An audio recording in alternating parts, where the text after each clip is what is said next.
borne qui a pour fondation en profondeur de 1 mètre 20.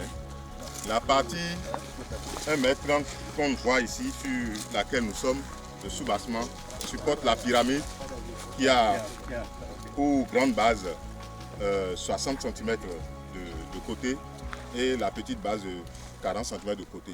Qu'est-ce qui fait la différence entre les points et les bornes? Oui. Les points sont bien décrits dans le PV avec des repères topographiques. Oui. Ici, on est au point 19. Son repère topographique, c'est le centre, le premier site de ce village.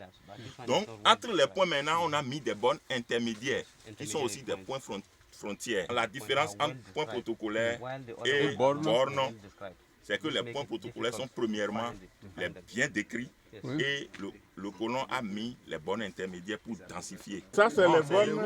Quand il y a eu densification, voilà, donc on a redonné encore des numéros de bornes à ces points protocolaires.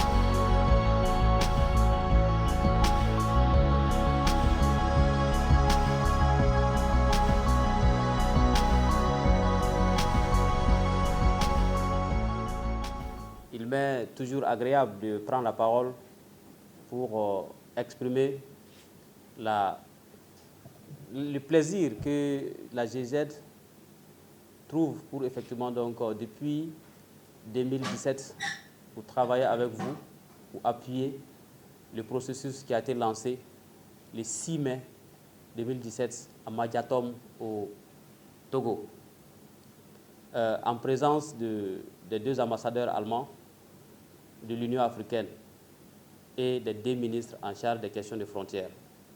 Ces 5 ans correspondent à l'année 2022, aujourd'hui, nous sommes en décembre 2022, qui constitue la date butoir de la fin de la démarcation des frontières africaines qui a été décidée par l'Union africaine, par le ministre en charge des questions de frontières en 2016 à Addis Abeba. Donc ça veut dire que nous sommes dans les délais, puisque aujourd'hui, à peu près toutes les frontières, les lignes frontières ont été délimitées. Il y a près de 10 ans que nos 2 structures de gestion de la frontière commune ont pris conscience que celle-ci doit positivement contribuer à la cohésion sociale et au développement de nos populations. Aujourd'hui, on peut saluer les résultats obtenus, puisque la réaffirmation avance positivement. La coopération transfrontalière donne pas mal de résultats satisfaisants.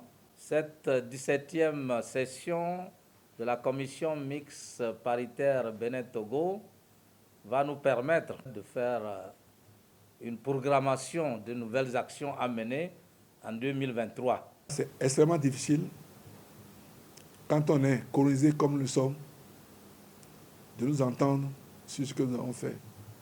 La chance que nous avons eue, c'est d'avoir des experts parmi nous. C'est pourquoi, au nom de mon collègue et au nom de tous les membres de la commission mixte paritaire, je tiens à remercier l'équipe technique. Les travaux que nous ferons tout à l'heure vont nous permettre d'aller beaucoup plus loin.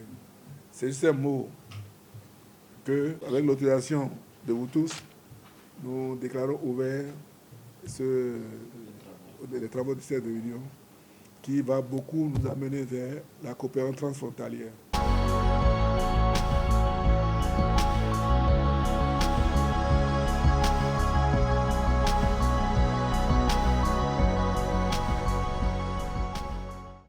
L'étape suivante, après la réaffirmation des bornes, il faut maintenant investir au niveau de ces frontières. Et c'est à ça que les communes vont s'atteler, l'État aussi vont s'atteler, et puis il y a déjà les partenaires qui sont là pour nous aider.